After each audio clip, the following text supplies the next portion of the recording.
এখন থেকে একদিনে একজন একবারের বেশি যাতে তেল নিতে না পারে সেজন্য ফিলিং স্টেশনগুলোতে চালু করা হয়েছে স্ক্যানিং সিস্টেম। তবে রাজধানীর পাম্পগুলোতে তেল পেতে এখনও ভোগান্তিতে পোহাচ্ছে মানুষ। অপেক্ষা করতে হচ্ছে 4 থেকে 5 ঘন্টা। অনুপ পিয়ালের রিপোর্ট। নগদ নিয়ে এলো হার না মানা হার অফার। সর্বনিম্ন 10,000 টাকা রেমিটেন্স নগদে পাঠালে থাকছে স্বর্ণের হার জেতার সুযোগ। টানা 40 দিনের যুক্তরাষ্ট্র, ইসরায়েল ও ইরানের মধ্যকার যুদ্ধের পর পাকিস্তানের সমঝোতায় হয়েছে 2 সপ্তাহের যুদ্ধবিরতি।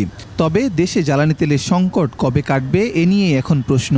রেলগেটে দাঁড়াইছি 4টা ক্যাব মাত্র তেলের পাম্পে এসে ঢুকতেছি। জাহাঙ্গীরগেট থেকে লাইন দিছি 4:30 বাজে, আর এখানে আইসা পড়ছি এখন 10টা বাজতেছে প্রায়। অফিসে আমাদের প্রয়োজন তেলের জন্য একদিন করে ছুটি দেওয়া সপ্তাহে।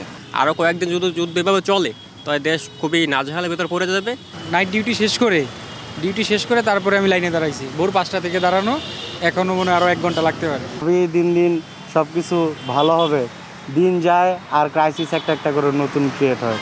এখন থেকে কেউ যেন অবৈধভাবে অতিরিক্ত তেল মজুত করতে না পারে সেজন্য স্ক্যানারে চালু করেছে বিপিসি। এর ফলে এখন থেকে তেল নিতে স্ক্যান করতে হবে ভোক্তাকে।